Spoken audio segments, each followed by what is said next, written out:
Mu mijyi itandukanye kuva mu butayu bw'Abarabu kugeza mu mijyi igezweho y'uyu munsi hari imvugo zisa, amasengesho, imitima isaba imbabazi, abantu babyuka mu rukerera bitegura kwiyiriza.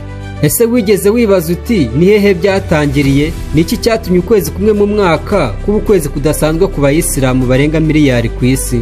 Uyu munsi tugiye gusubira inyuma mu mateka, tujye mu butayu bw'Abarabu mu kinyejana cya 7, aho ibintu byahindutse burundu, atari ku bantu bake gusa ahubwo ku isi yose. Iyi ni inkuru ya Ramadani, inkomoko yayo, impamvu yayo, n'icyo isobanuye ku buzima bw'abantu no ku idini rya Isilamu muri rusange. Mbahaye ikaze mu kiganiro aho tugiye kumenya aho byatangiriye. Njye mugiye kubana nitwa Julius. Ramadani ni ukwezi kwa 9 mu kwezi kwa Hijra kuri kalendari ya Kiyisilamu. Ariko kuba ukwezi kwa 9 sibyo biyiha agaciro. Agaciro kayo gatangira mu mwaka wa 610 nyuma ya Yesu Kristo. Hari umugabo witwa Muhamadi wari utuye mu mujyi w'Imaka. Yari umugabo uzwiho ubunyangamugayo n'ukuri. Yajyaga akunda kwiherera mu buvumo bwitwa Hirakave ashaka gutekereza ku mibereho y'abantu n'ukuri ku buzima.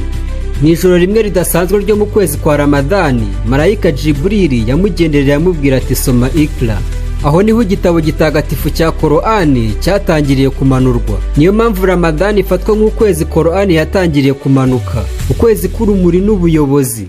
Nyuma y'imyaka mike, intumwa Muhamadi yimukiye i Medina mu mwaka wa 622, igikorwa kizwi nka Hijra. Mu mwaka wa 2 wa Hijra nibwo kwiriza Ramadani byatangiye kuba itegeko ku bayisilamu bose bafite ubushobozi. Kwiriza si ugusonza gusa, ni ukwigomwa ibiryo, ibinyobwa n'ibindi bishimisha umubiri kuva izuba rirashe kugeza rirenze. Ariko intego nyamukuru si umubiri, ni umutima.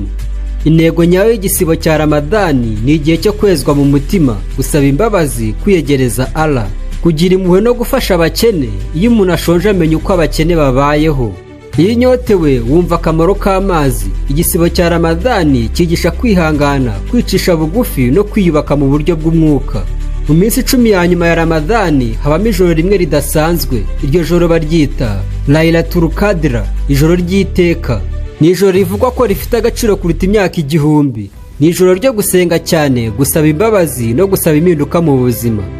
Mu gihe cya Ramadani abantu babyuka kare mu rukerera basoza igisibo cyabo kugeza izuba rirenze. Imisigiti iruzura, abaturanyi barasangira, abafite ubushobozi batanga zakati n'amaturo. Ni ukwezi guhuza imiryango, gusana imitima no kongera ubumwe. Iyo ukwezi kurangiye, abayisilamu bizihiza umunsi mukuru wa Eid al-Fitr. Ni umunsi w'ibyishimo, gusangira, kwambara neza no gushimira Allah kuba yarabahaye imbaraga zo kurangiza igisibo. Tugana ku musozo w'ikiganiro, Ramadani si amateka gusa, si umuco gusa, si itegeko gusa, ni urugendo rw'umutima. Ni ukwezi kwibutsa umuntu ko ubuzima butagizwe n'ibyo umuntu arya cyangwa se yambara, ahubwo bugizwe n'icyo umutima we wemera. Mu butayu bw'Abarabu, mu buvumo buto bwitwa Hira, hatangira igitekerezo cyahinduye isi.